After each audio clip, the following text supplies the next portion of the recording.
இப்போ வந்து பழைய 90s கிட்ஸ்ல இதே மாதிரி ஃபேமிலி இது நிறைய வந்திருக்கு. எக்கச்சக்கமா ஃபேமிலி படம் தான் வந்திருக்கு.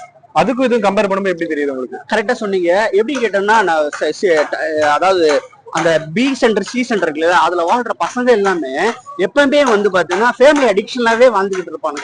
ஏன்னா அவனுக்கு வந்து வெளியில போய் பயங்கரமா என்ஜாய் பண்ற ஆப்பர்ச்சுனிட்டி எல்லாம் ரொம்ப கம்மி. நான் என்ன சொல்ல போனா லவ் பண்ற ஆப்பர்ச்சுனிட்டியே சென்னை பாய்ஸ் கிடைக்கிறத விட கம்மி. ஏன்னா இங்க நிறைய ஆப்ஷன் இருக்குது.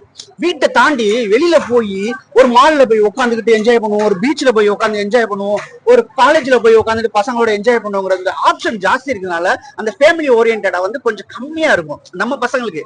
இது வந்து அந்த பசங்களுக்கு என்ன தெரியுமா, காலேஜ் விட்டா வீட்டுக்கு வருவாங்க. வீட்டுக்கு வந்தா அக்கா பிள்ளையோட விளையாடணும், தம்பி பசங்களோட விளையாடணும், தம்பி ஃப்ரெண்ட்ஸோட விளையாடணும். இப்படிமா அவங்களுக்கு வந்து அந்த கனெக்டிவிட்டி வந்து அந்த பசங்களுக்கு வந்து ஜாஸ்தியா கிடைக்கும். அதனாலயே நம்ம நாங்களாம் வந்து அந்த மாதிரி இடத்துல இருந்து வந்தவங்க. அதனால இது நல்லாவே தெரியும் நம்மளுக்கு வந்து